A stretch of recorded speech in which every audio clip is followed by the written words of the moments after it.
viewers, welcome back to my channel. Halo semuanya, apa kabar? Aku harap kalian dalam keadaan happy and healthy. Terima kasih sudah klik video ini. Dan di video kali ini, hari ini aku mau mereview atau mengulas salah satu buku dengan tema yang adult.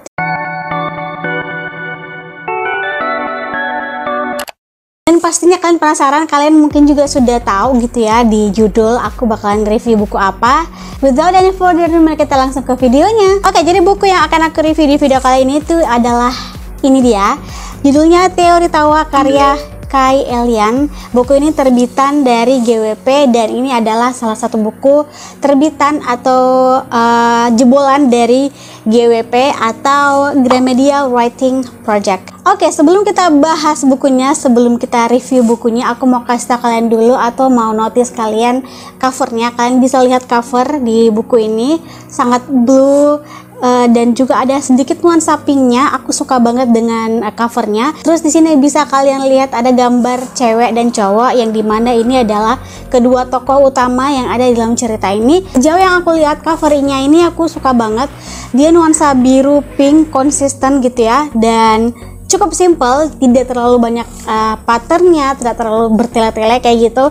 Pokoknya aku suka dengan detail karakter di dalam covernya. Aku suka dengan perpaduan warnanya juga yang cocok dan serasi menurut aku. Aku juga suka dengan gradasi di belakang covernya yang kayak ada sedikit sentuhan warna hijau dan warna kuningnya. Oke, kita bakalan ke sinopsisnya dulu sebelum kita mereviewnya. Jadi buku itu menceritakan tentang dua kehidupan remaja yang bernama Kuma dan juga Bo. Jadi Kuma ini mempunyai keluarga yang sangat populer. Ayahnya adalah seorang komedian terkenal, saudaranya juga adalah seorang YouTuber dengan subscriber jutaan, dan ibunya juga adalah seorang presenter yang cukup terkenal dan kondang gitu. Cuma Kuma bisa dibilang kurang beruntung karena dia itu tidak bisa menyaingi ayahnya yang menjadi seorang stand up komedi. Di sisi lain ada Bo, seorang laki-laki yang tidak bisa tertawa dan juga dia masih berjuang untuk menghidupi atau merawat ayahnya yang sedang sakit stroke. Ditambah lagi dengan masalahnya dia dengan kakaknya yang tidak peduli gitu ya, dengan adiknya dan juga ayahnya. Nah, singkat cerita, Kuma ditantang untuk membuat Bo ini tertawa. Cerita ini mengambil sudut pandang pertama masing-masing tokoh, yaitu Kuma dan Bo. Buku ini juga merupakan genre yang adult yang bisa dibaca oleh remaja dan juga orang dewasa, yang dimana karakternya itu juga adalah para remaja gitu ya. Nah, jangan salah, meskipun di buku ini ada unsur komedinya dan kalian akan temukan beberapa adegan stand up komedi, tapi di sisi lain juga buku ini menyinggung tentang masalah kesehatan mental, dimana ketika seseorang dijudge dan disalahkan, hal itu biasanya akan tertanam di dalam diri seseorang dan akan merusak mental orang tersebut. Nah, karakter yang muncul juga mempunyai daya tarik masing-masing, seperti contohnya Nyonyo. Nyonyo ini mempunyai karakter yang usil dan juga ceria. Juga ada saudara-saudara Kuma yang cukup terkenal, dan karakter Kuma dan Bo juga dapat banget di sini menurut aku, apalagi ketika Bo benar-benar di tahap dia tuh ingin bunuh diri. Di situ tuh merasanya pengen peluk Bo. Aku tuh merasakan bener-bener kedua tokohnya ini, Kuma dan Bo, itu bener-bener bisa dapat chemistry-nya, mereka tuh klop gitu ya, mereka saling melengkapi satu sama lain, sehingga menurut aku kedua karakter ini sangat relate di kehidupan nyata. Nah, untuk gaya bahasanya sangat simple banget, sangat sederhana, dan diksi yang dipakai juga menurut aku tidak terlalu tinggi, jadi orang yang awam pun bisa mengerti ketika baca. Kontennya cukup sukses buat aku tercengang, apalagi detik-detik dimana Bo ini harus mengalami atau menghadapi orang yang tidak dikenal akibat ulah kakaknya yang bernama Benny. Di situ aku merasa Bo tuh kasihan banget gitu. Juga aku terharu ketika Bo ini ditolong oleh teman-temannya Kuma. Di sini aku tuh bener-bener bisa merasakan konfliknya itu bisa bikin aku tersentuh dengan kehangatan mereka gitu. Seperti yang aku bilang di awal, di buku ini juga ada beberapa adegan stand up comedy.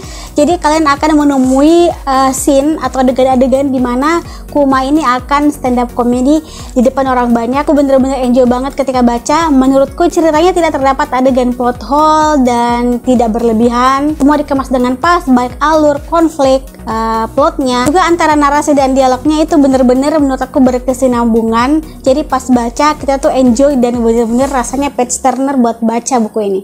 Hal yang aku sukai dalam buku ini adalah karakternya yang kuat. Terus meskipun Kuma belum cukup lucu, tapi entah kenapa pas baca itu rasanya itu lucu, kayak receh tapi lucu gitu. Tidak hanya lucu aja, tapi di sisi lain buku ini juga membahas tentang kesehatan mental yang dialami oleh seorang remaja. Pesan yang bisa aku ambil ketika baca buku ini adalah kita sama manusia harus saling tolong menolong. Jangan pernah anggap remeh depresi seseorang, dan juga tidak perlu mendengarkan omongan negatif atau judgmental orang lain, karena itu bisa berakibat fatal bagi kesehatan mental kita sendiri. Ketika kita tidak filter perkataan orang lain, yang rugi adalah kita sendiri. Kalau misalkan kalian suka dengan cerita yang unik dan tidak biasa, mungkin kalian suka dengan cerita bernuansa atau berbau mental health, tapi kayak kalian tidak mau serius-serius amat, ada lucu-lucunya, komedinya, kalian bisa banget baca buku ini. Aku rekomendasi banget buat baca buku ini. Bagaimana menurut kalian buku yang aku review barusan? Apakah kalian sudah tertarik untuk ingin baca, atau apakah ada komentar-komentar lain? Atau kalau misalnya kalian sudah baca, bagaimana pendapat kalian? Tapi ingat, jangan spoiler. Kalian komen di bawah. Jangan lupa untuk subscribe, like, dan share ke media sosial yang kalian punya. Thanks for watching. Have a nice day. See you next video. Bye bye.